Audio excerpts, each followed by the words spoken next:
नमस्कार दोस्तों। आज हम जानेंगे अफगानिस्तान के बारे में, इसकी भौगोलिक स्थिति, इसकी आर्थिक समस्याएं और इसके इतिहास से जुड़ी कुछ महत्वपूर्ण बातें। तो चलिए शुरू करते हैं। भाग 1, अफगानिस्तान का भौगोलिक नक्शा। अफगानिस्तान एशिया महाद्वीप के मध्य में स्थित एक देश है। यह लैंडलॉक देश है, यानी इसके चारों ओर समुद्र नहीं है, सिर्फ लैंड है। अफगानिस्तान की सीमाएं 7 देशों के साथ लगती हैं। उत्तर में तुर्कमेनिस्तान, उज्बेकिस्तान और ताजिकिस्तान, पूर्व में चीन और भारत का पीओके वाला एरिया अफगानिस्तान के साथ लगता है। दक्षिण में पाकिस्तान और पश्चिम में ईरान है। अफगानिस्तान का क्षेत्रफल लगभग 6,52,854 वर्ग किलोमीटर है, जो इसे दुनिया का 41वां सबसे बड़ा देश बनाता है। इसकी जनसंख्या की अगर बात करें तो लगभग 40 मिलियन के आसपास इसकी जनसंख्या है। बात करें अफगानिस्तान की कैपिटल काबुल की, जो कि हिंदू कुश पर्वत श्रेणी की एक नैरो वैली में स्थित है, one of the highest capital cities in the world में आता है, जो कि 1790 मीटर की ऊंचाई पर यानी कि 5,873 फीट ऊंचाई पर स्थित है। भाग 2, अफगानिस्तान की भौगोलिक विशेषताएं। अफगानिस्तान का लगभग 75% क्षेत्र पहाड़ी है। यहाँ हिंदू कुश पर्वत श्रेणी प्रमुख है, जो देश के मध्य से होकर गुजरती है। यह पर्वत हिमालय की तरह ही विशाल और ऊंचे हैं। इस श्रेणी की सबसे ऊंची चोटी नाशक है, जिसकी ऊंचाई 7,492 मीटर है। यहाँ की प्रमुख नदियां हैं अमू दरिया, यह अफगानिस्तान और तजाकिस्तान की सीमा बनाती है। काबुल नदी, यह देश की राजधानी काबुल से होकर बहती है और आगे चल के सिंधु नदी में मिल जाती है। रेगिस्तान की अगर हम बात करें, अफगानिस्तान डेजर्ट को 4 कैटेगरी में डिवाइड किया गया है: दास्ती लिली, दास्ते मार्गो, दास्ते नुआमीद, रेगिस्तान डेजर्ट। देश के दक्षिण पश्चिम भाग में रेगिस्तान क्षेत्र है, जिसमें रेगिस्तान दास्ती मार्गो प्रमुख है। रेगिस्तान डेजर्ट, जिसे सिस्तान रेगिस्तान के नाम से भी जाना जाता है, दक्षिण पूर्वी अफगानिस्तान में हेलमंद और कांधार प्रांतों के बीच स्थित एक अत्यंत शुष्क पठारी क्षेत्र है।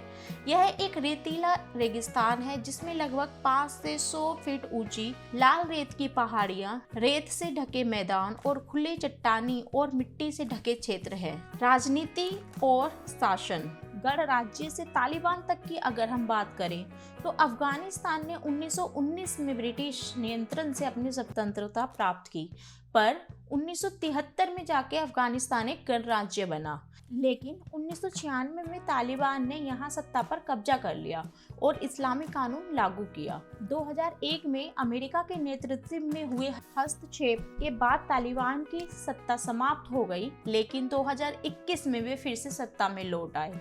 लगातार संघर्ष के कारण लाखों अफगान शरणार्थी बनने के लिए मजबूर हो गए और अपने पड़ोसी देश या फिर यूरोप में शरण लेने लगे। अफगानिस्तान में शिक्षा की स्थिति बहुत ही खराब है। ज्यादातर महिलाओं की साक्षरता दर विशेष रूप से कम है और तालिबान के अधीन महिलाओं की शिक्षा पर कड़े प्रतिबंध लगे हुए हैं। अंतर्राष्ट्रीय संबंध की अगर बात करें, अफगानिस्तान के अंतर्राष्ट्रीय संबंध बहुत ही जटिल हैं। यह देश हमेशा से ही अपने पड़ोसी देशों की वैश्विक शक्तियों के बीच राजनीतिक संघर्ष का एक केंद्र रहा है। अफगानिस्तान की आर्थिक स्थिति।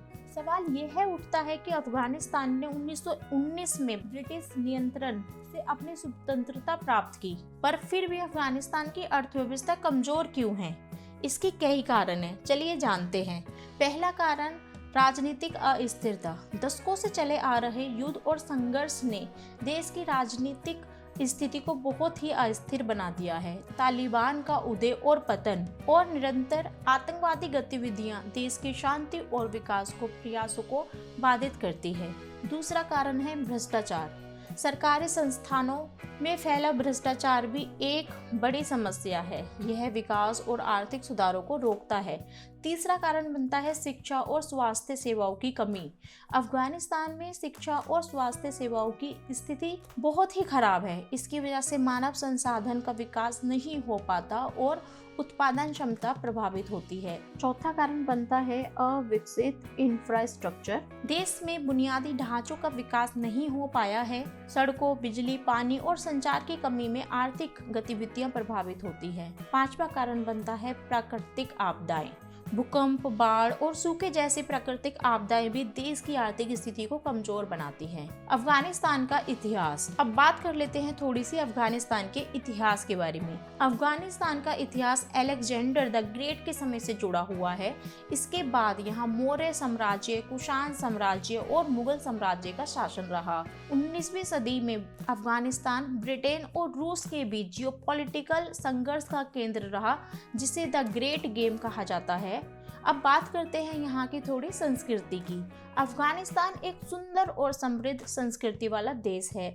अफगानिस्तान की संस्कृति में विभिन्न धार्मिक और सामाजिक तत्वों का मिश्रण देखा जा सकता है। अफगानिस्तान में इस्लाम धर्म का पालन किया जाता है। यहाँ के लगभग 99% लोग जो है वो मुस्लिम हैं। यहाँ की आधिकारिक भाषाएं पश्तो और दारी यानी अफगान फारसी है। इसके अलावा उज़्बेक, तुर्कमेनी और बलोची भी बोली जाती है। अफगानिस्तान में पुरुष सलवार कमीज और महिलाएं बुर्का पहनती हैं। अफगानिस्तान का कालीन, कारपेट पूरी दुनिया में मशहूर है। यहाँ के कालीन इंट्रिकेट डिजाइन्स और हाथ से बनाए जाते हैं। अब बात करते हैं यहाँ के अर्थव्यवस्था की।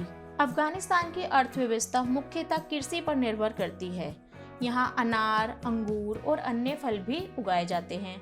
अफगानिस्तान दुनिया की सबसे ज्यादा अफीम उत्पादन करने वाला देश है, जो इसकी अर्थव्यवस्था का बड़ा हिस्सा है।